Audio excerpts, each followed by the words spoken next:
So here's something interesting. The Johannesburg Stock Exchange, or the JSE's all-share market cap, currently stands at close to 20 trillion rand. This is the market value of all the companies listed on the JSE when you combine them. For reference, South Africa's GDP sits at around 4.6 trillion rand. This was September 2024's number. But remember, that's the number value of what we produce every year in goods and services in the country. Now, the JSE has approximately 400 companies that are listed on the main board, and on the AltX board, they have more than 800 securities that are available to the equity market. Now, according to dailyinvestor.com's report, Black people had 39% board control of companies listed on the JSE. This was up from 28% in 2020. However, 0% of the listed companies were 100% Black owned. This was the same in 2020. The voting rights of Black people in 2021 stood at 19.1% on the JSE, and the latest from the JSE is that in 2022 it stood at 20.37%. However, when contrasted with the economic interest, this is the value of actual shareholding that Black people have in JSE listed companies in 2021, that stood at 13.7%, and by 2022 it was listed at being at 14.85%. Now, why are these numbers important? Well, we're going to go on a little journey, you and I. One that will illuminate the makeup of actual competition that exists in South Africa when we look at South African companies. Then maybe we can start to ask ourselves the question around whether or not our South African economy is truly competitive, or are industries just disguised monopolies right in front of our faces. Now, to get an understanding about true monopoly, we have to look into the story of Anglo American's rise to dominance in South Africa. It's a tale of ambition, strategic acquisitions, and a really favorable political and economic climate for them. It's a story that intertwines with it the development of South Africa's mining industry and our country's really complex history. Now, our story begins with Ernst Oppenheimer, a German-born businessman with a keen eye for opportunities. In 1917, amidst the backdrop of World War I, he co-founded the Anglo American Corporation in Johannesburg. The name itself reflects the initial financial backers, which were the British, Anglo, and the Americans. By the late 1980s, Anglo American's reach was staggering. So staggering, in fact, that it's really difficult to give an exact number of how many companies they owned, as the structure was complex with numerous subsidiaries and cross-holdings. But estimates suggest that Anglo American controlled, at its peak, 600 companies. Imagine a giant spiderweb with Anglo American at the center, and the threads extending outwards, connecting to all sorts of different sectors. Oppenheimer's initial focus was gold mining. He capitalized on the rich gold deposits in the Witwatersrand, but he had bigger ambitions than just gold. The extent of Anglo American's control was such that, at its peak, it was estimated to control over 50% of the companies that were listed on the Johannesburg Stock Exchange at the time. When combined with the Rupert family's Rembrandt Group, these two entities controlled a staggering 83% of the JSE's listings. Now, this level of concentration gave Anglo American immense economic and political power. In fact, it influenced not only the South African economy, but also the lives of ordinary South Africans in numerous ways. Apart from mining, finance, manufacturing, Anglo American's reach even extended into the shops where ordinary South Africans did their daily shopping. They had significant holdings in major retail chains like OK Bazaars, which was a supermarket chain. They even had shares in Edgar's, a department store, as well as CNA, a news agent and bookstore. The web of influence continued into sectors like even food and beverages, paper and pulp, and even publishing and newspapers. A pivotal moment in Anglo American's history came in 1926 when it became the largest shareholder in De Beers Consolidated Mines. De Beers, under the leadership of Cecil John Rhodes, actually pause right there. Cecil John Rhodes is an interesting character. In fact, he's the character that I'm looking at, and I'm not sure if you guys would actually even watch a video that I'd make about him. Maybe let me know in the comments. Okay, let's get back to the story. By gaining control of De Beers, the company had an almost near monopoly over the global diamond market in an instant. Oppenheimer and Anglo American inherited a vast diamond empire, which they put into the Anglo Empire. But more than that, the acquisition was crucial for two key reasons. One was market control. It gave Anglo American immense power over the diamond supply, allowing it to regulate production as well as to maintain high prices. Secondly was financial muscle. The immense profits from the diamond business provided Anglo American with the capital to expand into other sectors, and boy did they expand. Over the following decades after the acquisition, Anglo American diversified its interests beyond gold and diamonds.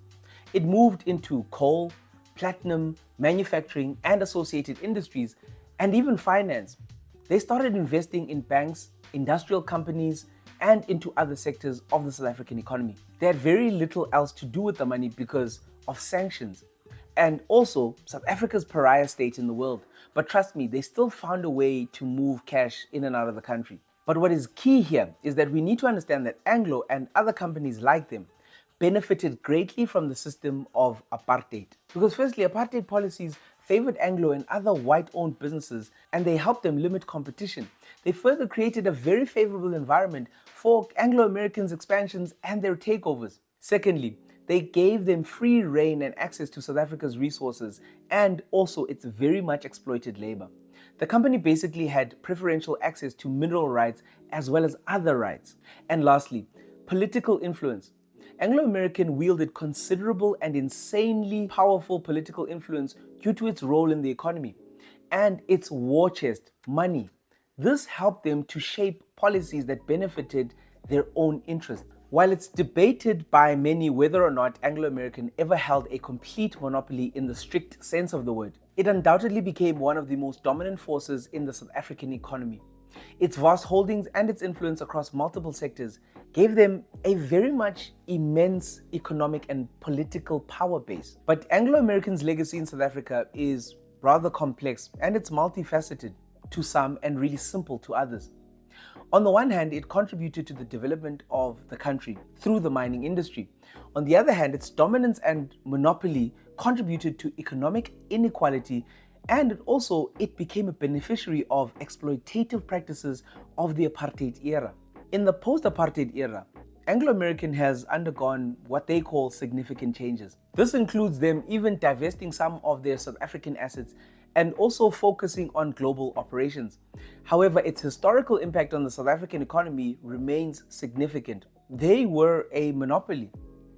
Even now, with the company trying to stave off BHP's complicated $49 billion or 906 billion rand takeover deal, Anglo is still very much part of South Africa, and they're a top 10 company in South Africa, and they hold a significantly dominant position in our mining sector. But with that brief history lesson, I want us to then pivot towards the question I had asked earlier on. Is the South African economy truly competitive, or are our industries just thinly disguised monopolies? The formation of business monopolies in South Africa is a very much important issue that we always need to check and to discuss. When you look at South Africa's history and that Anglo American example, it is important for us to have that view and understand how it worked in practicality. We always take these simple foundational understandings for granted, but they matter especially in a generation that now gets its news here, and those news are lost forever. Actually, drop in the comments which other companies are very much similar to the ones I've mentioned in this piece. And let's see what the comment section is going to start looking like. Okay, so for a broader view of monopolies, we need to move up the chain to understand why a lot of monopolies formed in South Africa and why they still exist today. There are three periods that we need to break this up into in order for us to understand a little bit better. One, it's the colonial era and early industrialization. Two, it's the apartheid era. And three, it's the post-apartheid era. Now, the colonial as well as the industrial era was characterized by resource extraction. The discovery of things like diamonds and gold in the late 19th century led to the rise of really powerful mining companies. These companies, often backed by British capital, quickly consolidated their control over these valuable South African resources. Infrastructure development became even more important during this very same period. The need to transport these minerals and also to connect mining areas spurred the development of things like railways, electrification, and other infrastructure projects. These were often under the control of a very few large companies and even the colonial government. This further concentrated the economic power in the few. 2. During the apartheid era, state-owned enterprises became a large part of the lexicon.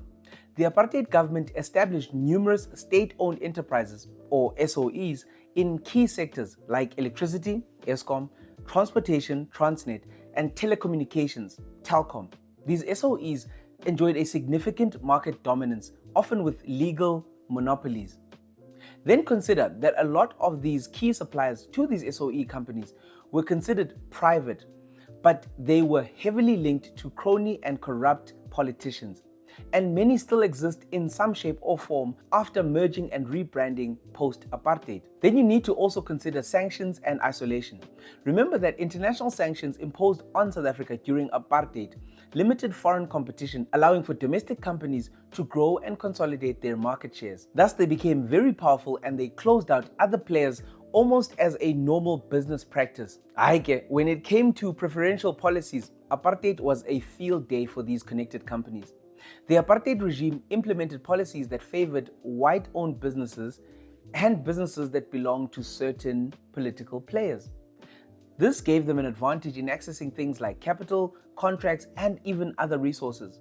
This contributed to the concentration of economic power in the hands of a minority and also ensured that they would have a head start when apartheid ended.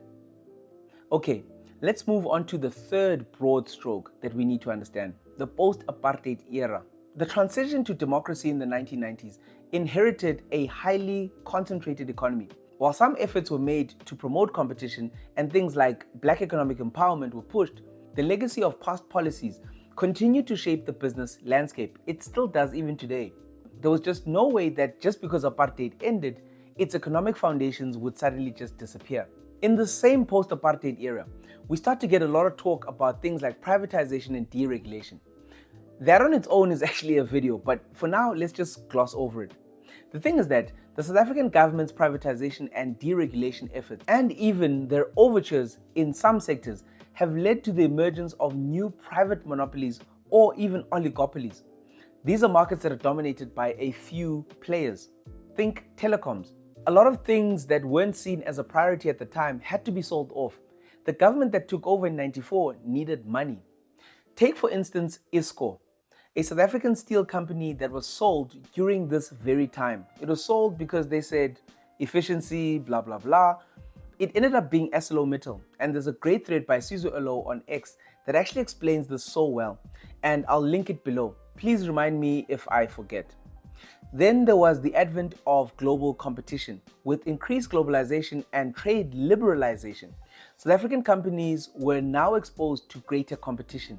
But some really large firms were still able to maintain their dominance through economies of scale, brand recognition, and the fact that they had apartheid piggy banks, and they basically got public sector assets on the cheap.